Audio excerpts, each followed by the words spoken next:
What's the common word we use to describe good branding? Thank you. That was not a shill. Consistency is the word that's often used. In the epitome, how many times do you hear this over the last, number of years? It's like, and it's like consistency. McDonald's, they're the epitome of branding.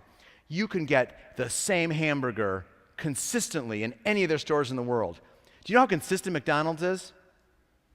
Their menu boards everywhere around the world have the same fonts. Wow, isn't that amazing? Well, I got to tell you, if branding is all about getting the same fonts on a McDonald's menu board, then, that's pretty boring. Give me a new profession, okay? Consistency is important, but it doesn't aim high enough. Consistency is kind of like brushing your teeth before a date. If you don't do it, you're not going to have a good date, but it doesn't guarantee you a good one.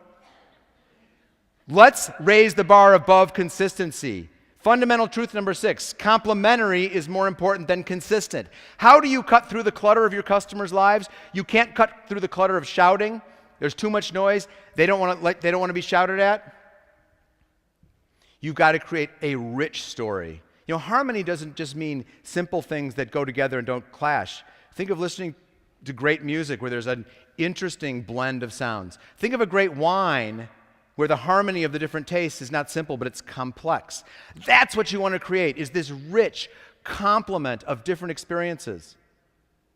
My iPhone, my iPad, my MacBook, they're not necessarily consistent. I use them for different things that complement each other.